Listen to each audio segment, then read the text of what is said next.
અમિતાભ બચ્ચનની તબિયત બિલકુલ સારી છે। ગઈકાલે જે સમાચાર સામે આવ્યા હતા તેમની તબિયતને લઈને તેમના દ્વારા હવે ખોટા ગણાવવામાં આવ્યા છે।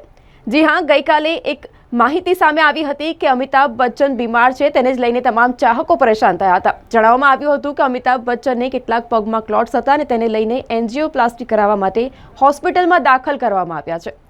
પરંતુ હવે આ જે માહિતી છે તેને જ લઈને અમિતાભ બચ્ચન દ્વારા જ હવે જણાવવામાં આવ્યું છે કે આ જે માહિતી છે તે બિલકુલ ખોટી છે, તેઓ અત્યારે બિલકુલ સ્વસ્થ છે।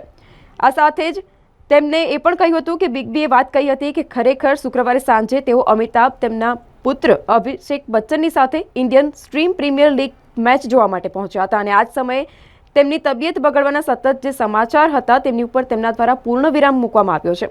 તેવો જ એમનો એક વિડીયો છે તે સામે આવ્યો હતો ને જેમાં તેમની તબિયતની વિશે પૂછવામાં આવ્યું તો જવાબમાં બિગ બી દ્વારા જણાવવામાં આવ્યું કે તે સમાચાર જે છે તે નકલી છે, હાલ તેઓ બિલકુલ સ્વસ્થ છે।